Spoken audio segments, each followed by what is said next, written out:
Hi, I'm Adam and this is Bowman, and whether you've been to the Housing Hive before or not, we've got you covered. This week we invited Jan and Liam from RBH to talk about their new portal project, which they launched over the course of the pandemic. If you're interested in digital transformation or if you're looking to run your own project for your own portal, go no further. Welcome to the Housing Hive. Good to see some familiar faces and some Prodo customers and some people I've not seen before. So really looking forward to introducing you to Jan and Liam shortly. But there's just one thing I wanted to get started with before we get cracking, and it was, the usual explanation as to why we start the Housing Hive, why we're all here. I think back at the start of the pandemic, it was just a friendly place for housing professionals to come and see some faces rather than be stuck with their four walls. And it's evolved really nicely into a place where housing professionals come to discuss topics or issues or problems, or they want things to aspire towards, and they want to hear stories about what other people are doing. And it's working really nicely, and that couldn't have happened without you guys. So one thing I wanted to get started on was I was speaking to Claire Lang from Alliance Homes yesterday. I was speaking to quite a bit because when she submitted her form for the Housing Hive, she had this we have this notes comments box about what people want to talk about. And in there was a note that she must have put in like 5 or 6 months ago. And it was quite funny because she didn't remember putting it in, and it's now come through. And it was all about, we're really struggling to keep our tenants in socially distanced in communal spaces. And we laughed about it because I've emailed her, oh, what do you mean? Is this because of the recent announcement? Is it relaxed a little bit? Are you trying to make sure that your tenants are staying socially distanced in communal spaces for whatever reason? She goes, no, I think that was months ago. But one of the stories I have got to tell you is we've started to have to break up illicit bingo games in communal areas in our home. So I was wondering, has anyone got any stories like that? Anyone really struggling to break up tenants in communal areas?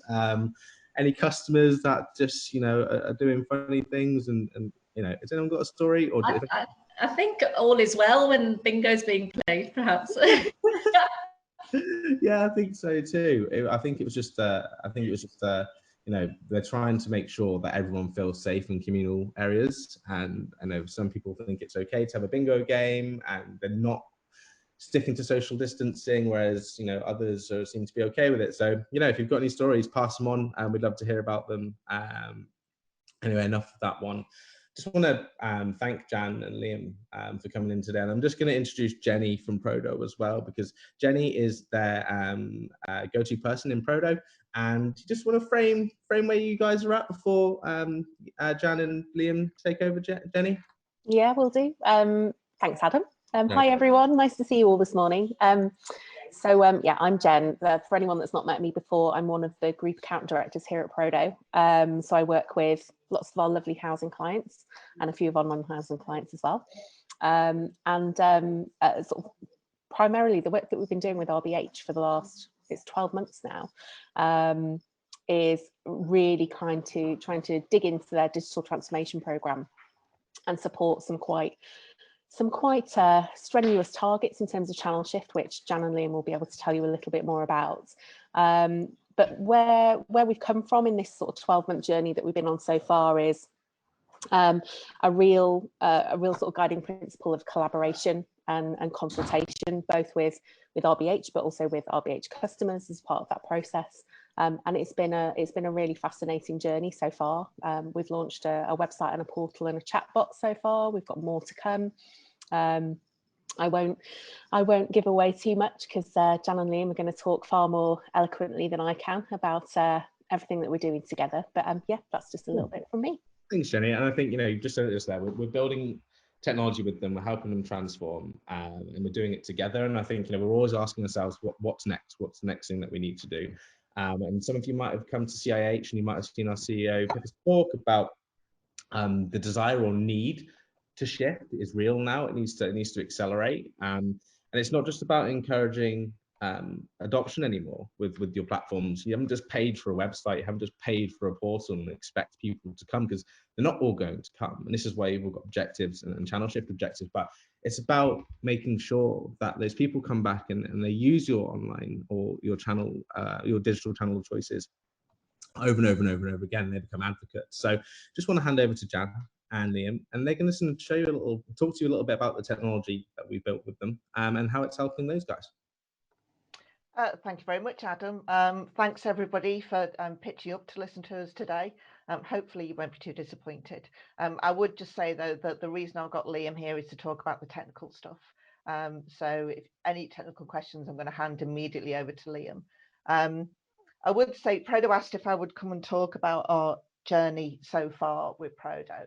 And the first thing I would say was I thought we were just at the start of the journey.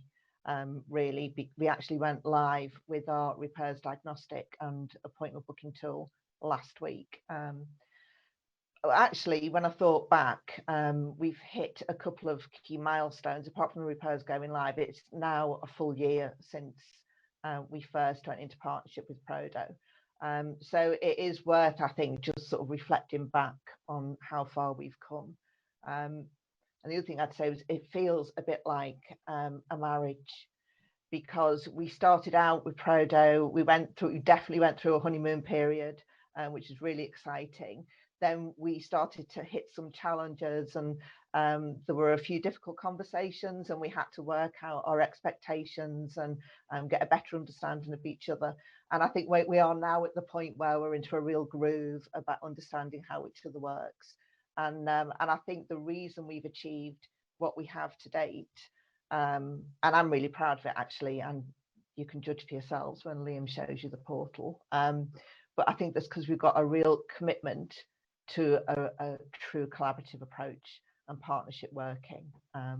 So hopefully that will continue into the future. Where we were at the start of this journey, we had some really challenging channel shift targets, which I think some of you will be aware of because we talked about them before. So at the end of our first year of having a customer portal online, we wanted to achieve 40% channel shift. By the end of year 3, it had gone up to 65% channel shift. And then by the end of year 5, we are going for 90% channel shift. And we have efficiency savings attached to that. So that is really, really challenging. And those efficiency savings are all calculated based on analysis of our CRM contacts and what we can shift over to the portal. So we were due to go live with our phase 1 of the portal in April. COVID came along. I am really proud to say that we still went live with phase 1 of the portal in April. We were delayed by a couple of weeks only, and we did go live with the MVP rather than the full phase 1. But we achieved that first target. We went live with our payments. And we also, because of COVID, had to put a very basic repairs reporting form on the portal that included emergency repairs, which again, we consider to be quite an achievement to get emergency repairs reported in any form through the portal. So we had a number of challenges. There was some change to the scope. We started working on what we call the Nando's chili rating in response to COVID. So we've now got the ability to pretty much at the flick of a switch our priorities on the repairs depending on the government's alert status for COVID, which is pretty neat. We deployed a chatbot, which wasn't in phase 1 in response to COVID. And that was just literally in a matter of days. We got that live. That went down really well. We did have some real challenges with UAT and with engaging our customers. We'd had great plans for a digital focus group. We were going to get out into the community. We had campaigns to get people signed up online. Of course, that all went by the board. So we're still working on how we do that in the longer term.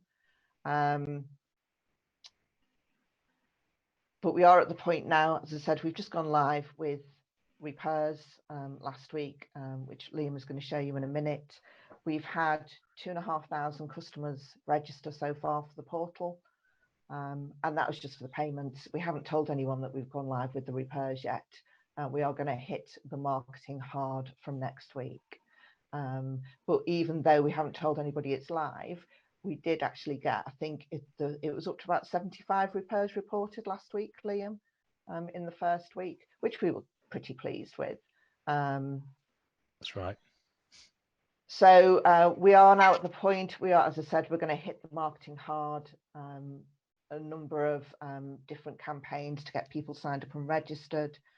And we have not changed our target, although we've been a couple of months late going with the repairs diagnostic phase of the portal.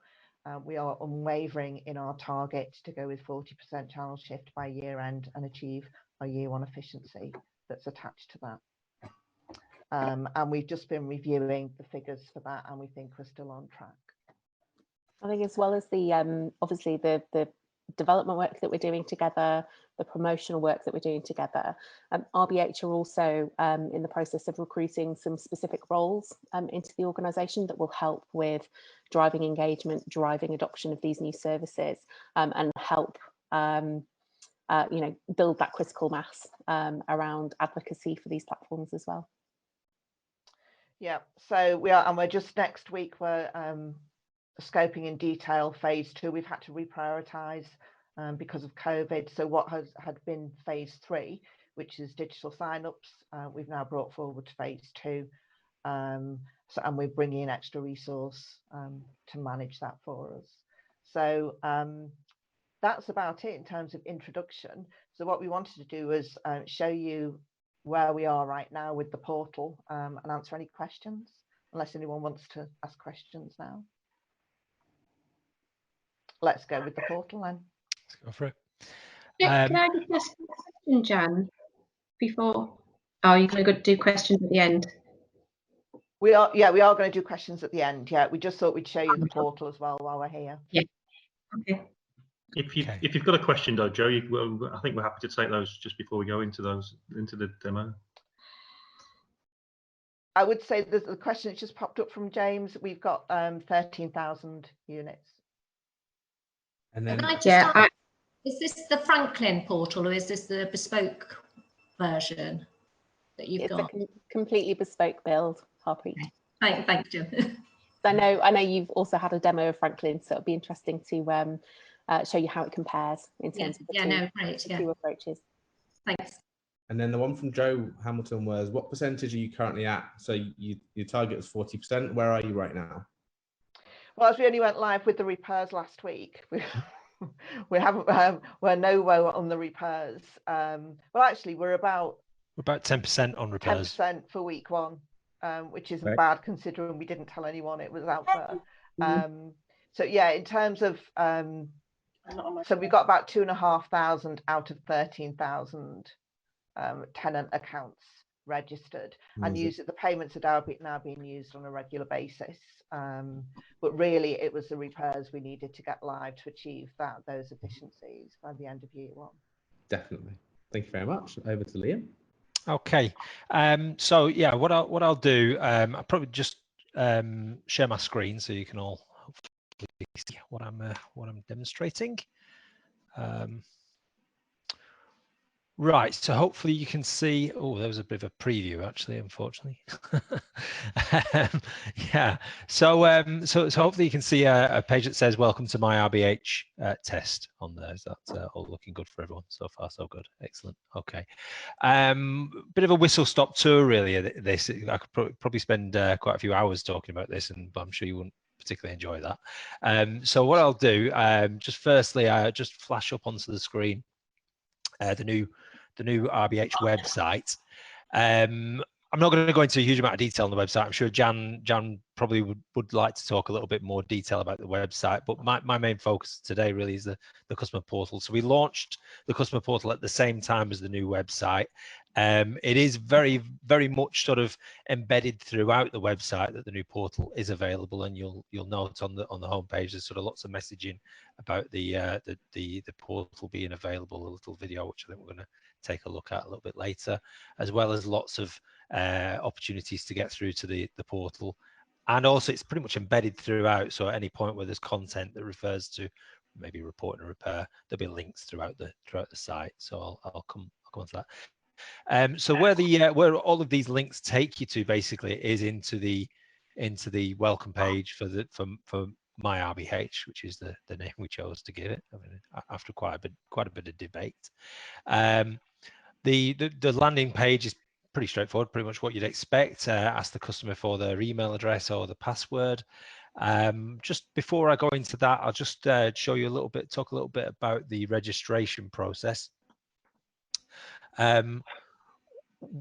Basically, what the customer needs to provide us to register for the account, for an account on My RBH, is the customer reference number. We have got a link in there. I won't go into any detail on it, but we have got a link in the help, as well as at the bottom of the page here, a link where they can submit a request for the customer reference number. We've got a little process that works in the background, basically to validate the information that they provide. So if they provide us enough information that allows us to validate that they're definitely who we think they are, we'll respond back with a reference number if they don't know it. And if they don't provide us with enough information, or we've got some incorrect data, which is something that we've found a bit of an issue with, the request will be passed on to our contact center, who will get in touch with them to just check that they are who they say they are. It basically integrates fully with our CRM system. So the information that they need to submit when they're registering is their customer reference number, name, date of birth, an email address, and a password. Again, we've got help available tooltip content in here, which on the live site gives them details about what they need to enter in there, basically. So I'll launch into the login page. The process of sorry, I should just mention the process of registering as well. Once they've submitted the valid details, it will basically run a check in the background to make sure that they're a valid customer, and then it will pass them a verification email with a link in it to verify their email address, basically, and then they're away. They can get themselves registered. So the whole process is sort of fully automated, assuming that they know or have managed to get the customer reference number. We'll come on probably in a bit to talk a little bit about the marketing and how we're making sure the customers have got access to the information like the customer reference number. Okay, so what I'll do is I'll get logged into the system. If I can remember what my password is on the test system. I've said that wrong. And this will take us through to the dashboard, to the landing page. Okay. At the moment, we're a little bit thin on the ground, I have to say, on the dashboard. We have sort of plans to introduce more items into the dashboard as we get into the later phases, but we've got pretty much all the information that we need at this stage. So the first thing we've got is the account switcher. Bit of a weird customer in test. This test customers are always a bit odd, aren't they? But this particular customer's got 2 accounts on the same property. But in the sort of real world scenario, if the customer's got garages or any former tenancies, these will be listed up at the top of the page here, and they're able to switch between those accounts.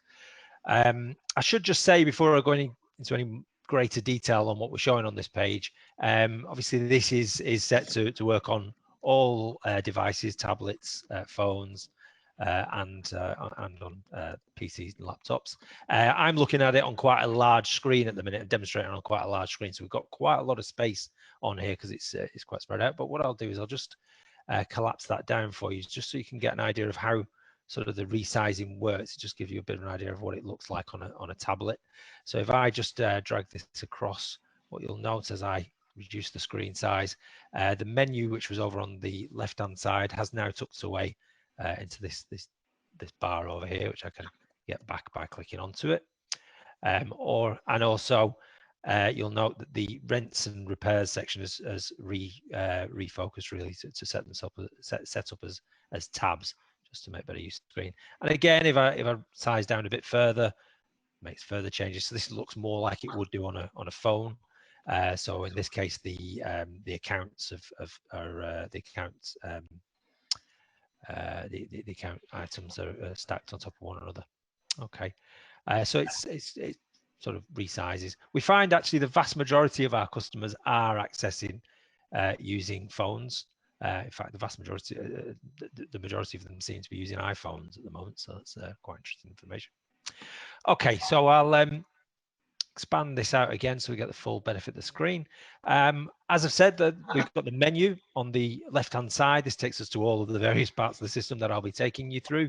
Other items on the dashboard other than the account switcher, a summary of the customer's rent situation and their repairs. So active repairs on summarized on that section there. We've also got feeds, and this is something we need to do quite a bit more work on, I have to say. Not Prodo, that is, that's RBH. I think getting better use out of the feeds from the website, so we can feed information, news articles in from the website. So if a new news article is created on the website, we can apply tags to those news articles, and those tags can be associated with either topic areas, so rent or repairs, as well as geographic areas. So if I wanted to, I can create a news article on the website, and if I was to tag it with rent, and I tagged it with the geographic area of where this customer lives, which is Middleton, that news article would be fed through onto this panel here as well. Okay, so fairly basic information, but as I say, I think the intention really is that we'll start to introduce more information as we sort of progress through the phases, the later phases of the project. Okay, so what we'll do next is to talk a little bit about the rent. So obviously fairly key information, the customer's current balance, all the usual things that you'd expect really. So sort of highlighting the fact that the customer's in credit, as well as you know, sort of giving them the option to get through to the transactions. Okay, so on the transactions or my rent history page, we give a summary of the statement. And it takes a few seconds to load. We're running in test on this at the minute, so I'll just let that load in for you. So this just gives us the most recent transaction at the top. Pretty straightforward stuff, as well as giving the customer the option to view a printable version of the statement. Just give you a quick demonstration of what that looks like. We've got the customer's details, the charge history, as well as the transactions on there for them to print out or download or save as they require. Okay, other things on here, obviously the ability to filter on date ranges, and the ability to link through to make a payment. You'll notice I'm scrolling a little bit too much here, but you'll notice that pretty much all over we're giving them links through to the make payment page. So up at the top as well as down at the bottom. It was also available from the dashboard as well. So I'll just launch into that. So make a payment. First things first, we sort of highlight the fact that we can request a direct debit, but just explains the process. I should just say we're integrating with Capita Pay 360, which is was our existing payment solution. Obviously, there are lots of payment services out there, and I'm sure Prodo would pretty much happy to integrate with any of them, really. There are a few things about the payment services that we sort of had to take into consideration, and I'll talk about that in a second as I launch through to it. The basic setup of the page really is that we're pulling through the customer's balance information, as well as giving them the option to choose an alternative payment amount. The setup on this basically is that we've got, in the background, we've got the ability to pull pretty much any balance, any sort of suggested payment option through. So we've not enabled it, all of them at the moment, because the rents team decided that they wanted to keep it simple. But if we wanted to, we could pull through things like the rent. We could pull through the true or the primary arrears, which is that taking into account the housing benefits. So there's sort of lots of options really around what we pull through as the payment amount. Okay. So as I say, I select the other option, and then I can key in whatever value I want to key in, and then I'll hit the make payment button at the bottom, and this launches me through to the Capita Pay 360 payment page. You will notice that this looks quite considerably different, and that is quite intentional. There were limitations really on what styling we could apply to the Capita Pay 360 pages, and what we didn't want to do was try. In fact, we'd done this previously on a previous solution that we had, where they tried to make it look seamlessly like you were in the same product, but it didn't. It just looked like you'd obviously gone to something quite different because the styling options were limited. And the feedback that we got from customers was that actually they'd rather it be clear that you're going out to a payment provider than try and sort of make it feel like you're in the same site. You know, they sort of have that worry that actually have I gone to some kind of spoofed site or something like that. So we wanted to make sure that we were out into the Capita Pay 360 world. I'm not going to go through the full, because this is pretty much irrelevant. You've all made online payments before.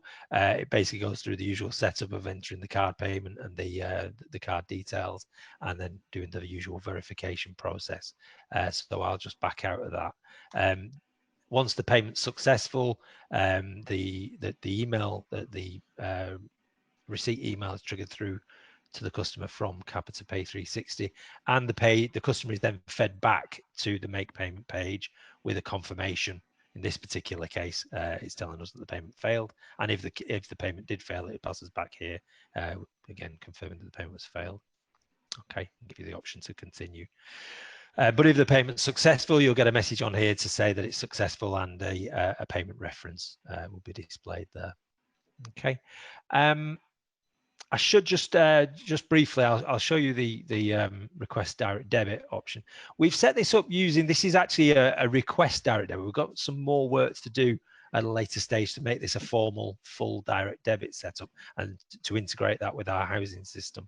But the way that this works basically is it allows the customer to enter their details. In fact, most of it's pre-populated because we've obviously got the customer logged into the system.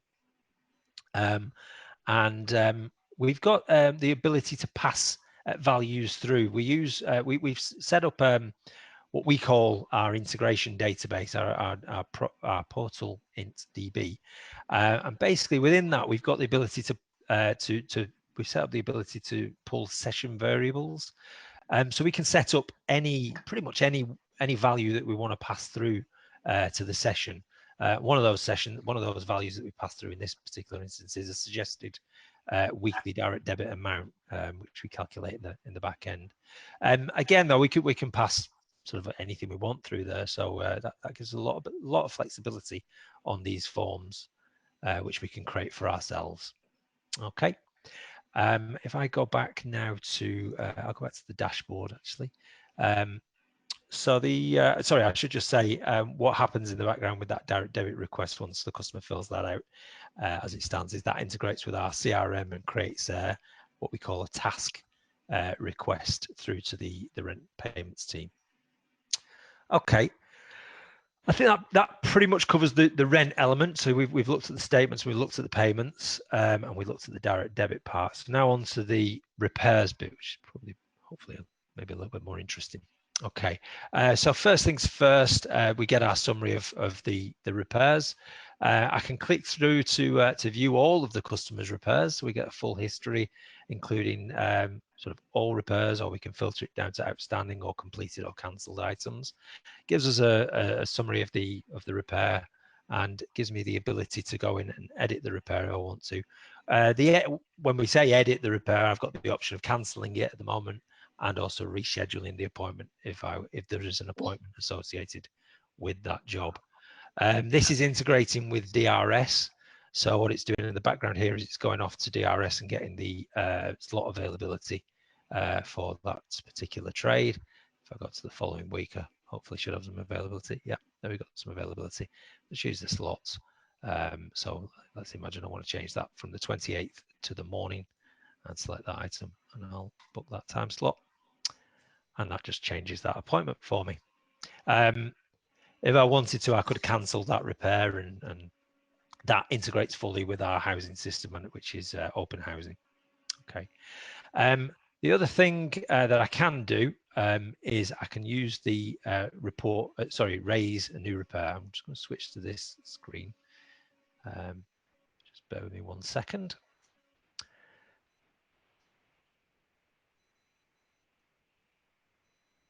I'll just switch to the right one. Okay. So on the report repair option, I'll click on report repair. And then it gives me a set of pathways basically to diagnose the repair.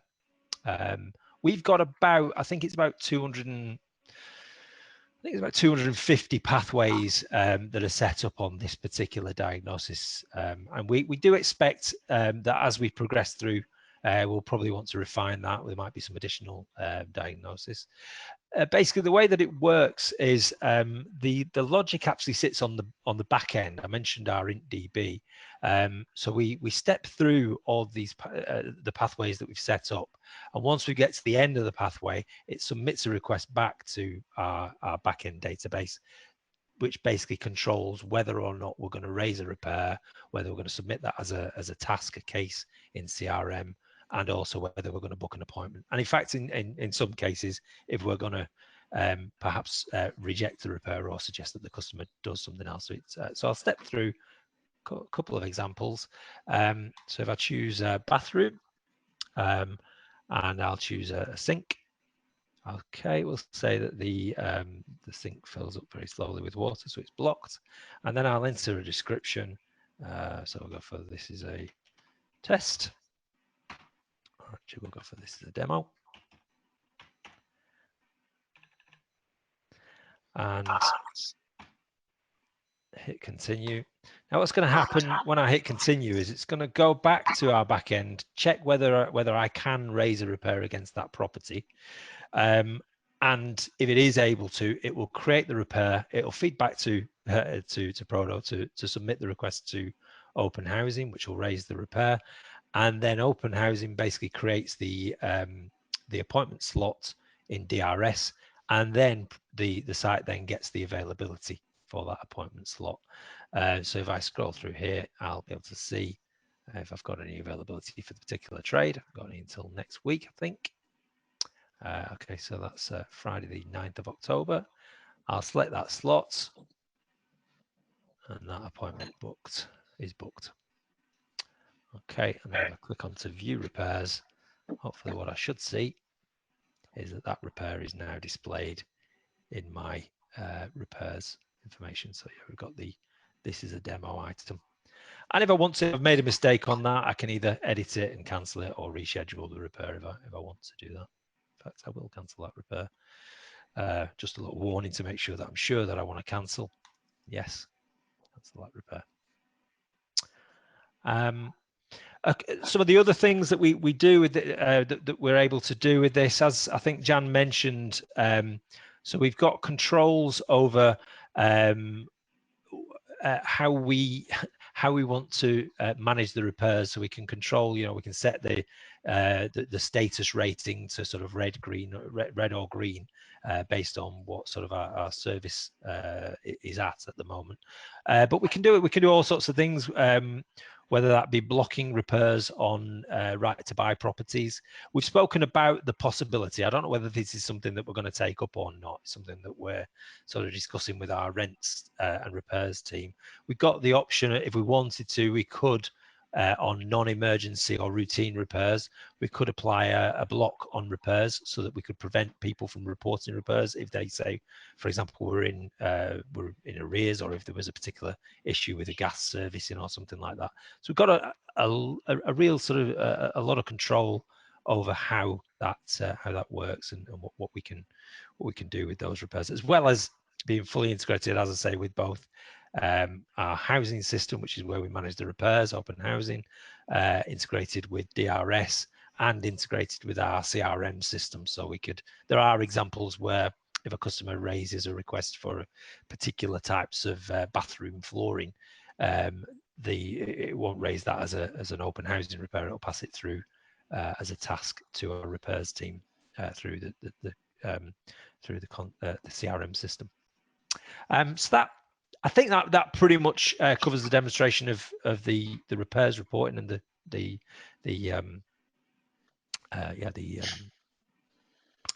rents element and the payments element. The only other thing probably just to worth mentioning is our contact us section. This at the moment is just using a form, another form. These forms are actually quite powerful though. We can apply. As I say, we can feed data through using the session variables. We can apply logic onto them to sort of say, well, if the answer to that question is X, Y, is feedback, then we need to ask this question. Whereas if it's an ASB request, we'll ask more information about what incident has occurred, and we can direct. We've got controls to trigger different case types in the background here, so we can direct their request specifically to the team that it needs to go to, and that's sort of all within our control, really. So I think that pretty much covers it, unless there's anything else that you guys are seeing that you want to see. I think that was great, Liam. Thank you very much. Really comprehensive, gives us a really good view of what you guys are doing. And I guess that's just like a certain phase which is there. We've got more phases to come, haven't we? What's coming in the next phases? Yeah. So the next phase really is we're sort of breaking it. We're kind of working it out at the minute, to be fair. So, but the expectation is that we'll be covering tenancy sign-ups. That's as in customers who are being assigned new properties. So managing that process of signing the agreements and handing over the information that the customer needs at that point. At the same time, there is some we're trying to set up pieces of work, so that involves a lot of process review and process change within RBH, but at the same time we want to carry out some sort of technical elements which we're planning on applying an app wrapper. So at the moment this is just a web-based portal, but we intend to put a wrapper on it so that it'll act as an app basically. So we'll be able, that'll give us benefits of, firstly, it'll always be there on the customer's phone. I think there's a tendency for customers to sort of, when they're not perhaps using the portal as frequently as as we might imagine they would, there might be a tendency to forget. Whereas if they've got the app on the phone, they're more likely to, I think, use on the device. They're more likely to use that for reporting repairs, as well as the benefit, obviously, of notifications as well. So it gives us another method, another channel to communicate with the customers. Yeah, that was going to be my point as well. That'll help us really drive not just the adoption but the continued use of the solution once we've got that app wrapper in place with notifications. And I think the other thing that I'm pushing it now, Jen's like, what, you want to get all this into the next phase? The other thing that I want to get in really is around some more general inquiry to sort of enhance that contact us experience. So we can, what we want to do is we've already, as I think Jan mentioned, we used the chat bot to help customers during the COVID crisis, and we had a lot of helpful information in there. What we want to do is we want to embed that in a bit more, improve the way that's embedded into the site, so we can really use that to manage inquiries. Right. Yeah, I think the way that we look at it, there's going to be sort of the longer term, more complex phase around digital sign-ups tenancies, which is going to achieve sort of the next round of efficiencies. But there's a series of other sort of short bursts of work that we want to do, which includes things like the bot development. Great. We're also using analytical tools to help kind of shape any other kind of improvements that we're looking at. So we've had Hotjar tracking in place since launch. We're taking learnings from that and applying that to the next phase of development as well, so that we can look to remove any friction from any processes as much as possible. So that might be looking at things like, minor improvements in the minor changes to the registration process or the repairs process. So anywhere where we can make it as frictionless as possible for people to complete transactions within the portal, then that will be another area of focus for us. That's really important actually as well. The using it intelligently to improve it really. I think we expect, particularly if we take that registration process, I think that'll work quite well for customers who are probably easier adopters. But I think probably what we need to do is enhance it in and use that intelligence to sort of make sure that we can get to the targets that Jan was talking about, that 90% target, which is really going to be challenging for some customers, who are less likely to sign up for this. And we've got to make it as Jenny says, frictionless as we possibly can. I think what we've been saying, we need to make it as simple, easy, and appealing as possible, to ensure people don't just try it once; they keep trying it over and over again. And also, it's about signposting and coaching people and pointing them in the right direction. I think that ties in really nicely with our mindset and where we're up to right now. I think we would now class RBH after this huge transformation project as ACS ready. And what I mean by ACS ready is they're ready not just to channel shift, they're ready to accelerate that channel shift. So they've got the technology in the place, there's the mindset and the objectives internally, and are now looking at, we've built the systems, we've built the tools, how do we make them come? How do we get people to start using our platforms? And we at Prodo, we're really lucky to be automation experts as well. And one of the really exciting things that we've got coming pretty soon, and we launched them at CIH, is Nudge and Shift. And Nudge and Shift is about either encouraging adoption through marketing automation and customer engagement campaigns, or getting them to use it over and over and over again, whether it be paying their rent regularly online, whether it be learning how to use the AI bot to report repairs within the portal, whether it just be signposting, explaining how to get around the portal and how to find out new things. So those things are coming, towards the end of this year, towards next year. And I think we're going to pop something in the diary for December the 3rd for a Housing Hive on our accelerated channel shift program. So that's all about the technologies, that's all about the innovations, that's all about the bots, that's all about the campaigns, the customer engagement campaigns that we're looking to do. But where we're starting right now, if anyone wants to find out on the scale where they are right now, if they're ACS ready or not, just pop us an email. So mine's adam.brown@prodo.com, and pop us an email if you want to find out whether you're ACS ready or not. We'll do an ACS ready audit for you. We'll tell you where you are, we'll benchmark it, and we'll give you a good idea of where you need to go, or give you some advice or guidance on how to get there. So looking forward to hearing from everyone. I think Jan, Liam and the Prodo team, that was absolutely awesome. I'm still reasonably new here, and it's great to see that some of the work that we're doing come to life. And thank you everyone for coming today. So is there any, I know we've got quite a few questions. The chat seemed to be on fire today, which is... Yeah, sorry, I tried to pick up as many as I could, but I might have missed a few. Can I ask a quick question about when you, because I guess we found that, getting to the 40% is fairly easy, given, if you build the features and you do the push internally.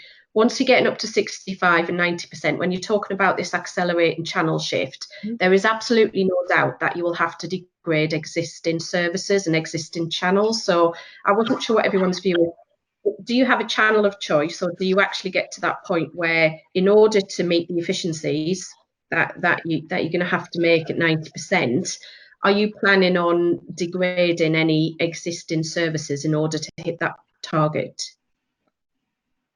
Can I... Oh, go on, Jan.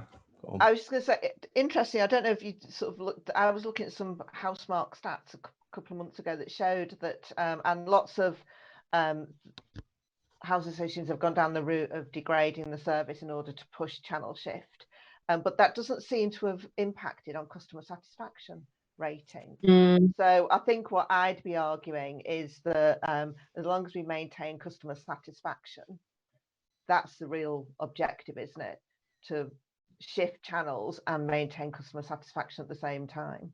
I would say we started an annual survey to sort of assess how connected our customers are and who's likely to be in that 40% and the 65%, so that we can target it. And actually we're quite pleasantly surprised that those that aren't at all connected it's a much smaller number than we expected it to be.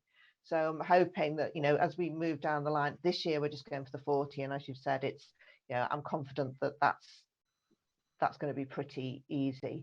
As we push towards 65, I'm hoping that by the time we get to 65, most of our customers, and of course, the pandemic's helped in that respect, because customers that you would never have thought would get online are online and choosing to be online. And I know the reason we've set a 90% target is because Yarlington achieved 90%. They're a small association in the southwest, but they have achieved it. Last question, what you mean by 90%? Because do you have to take it one step further? Do you have to say, out of our customers, we've got X amount of people who are digital savvy and able, the people who are going to be able to use these platforms? Do you have to say out of those 5,000 people, we want to achieve 90% within that target customer group? Or are you talking 90% overall? Do you think it's possible to go beyond 90% in general? The 90% is based on the efficiencies that we want to achieve through our CRM system. So that's contacts going through the contact center. Okay. But we think 90, the reason we've chosen 90 is because we think whilst it's incredibly challenging, it is achievable. Yeah. So that's why we've gone for 90. Okay. But the pound size and efficiencies is based on our CRM contacts, Okay. And the phasing of the portal. Right. And we could show you sort of the spreadsheets that relate to that, and Liam would love to talk you through it, but you probably don't want to know. Thank you. No, if you've got more time. Any more questions? I know there's quite a few. There was one on multilingual from Hugh as well. I think it was from Hugh. How do we cater for multilingual or within portals or on sites? Anyone want to take that one? Well, I suppose it's not really something that's. I mean, I guess probably. Although I think you were saying you're in Macclesfield, so I guess this is probably going to be an issue. More tends to be an issue for Welsh associations. But I know that Umbraco does have facilities for translation built within it, and you've got all sort of the controls around sort of managing content for different translations. I'm going to say that. Jen and the guys at Prodo are probably going to be more able to answer that in more detail. You want to take that one, Jen? I'll take this one. So from a sort of general translation principle point of view, we can always use things like Google Translate. That gives you, every possible language under the sun. Particularly thinking about the Welsh context, obviously that's not really an appropriate response to being able to provide a platform in a dedicated Welsh language version. Now, as Liam mentioned, Umbraco does have the capability to really elegantly handle multilingual versions of a platform. So you set up your different language variants, and then it's just a switch in the front end. We also have a self-service portal product called Franklin that is available as a Welsh language version. So if that's of interest at all, we'd love to talk to you about that more, give you a demo. Another Welsh member of our team will be able to walk you through that and showcase the Cymraeg version. So yeah, we'd love to set that up sometime.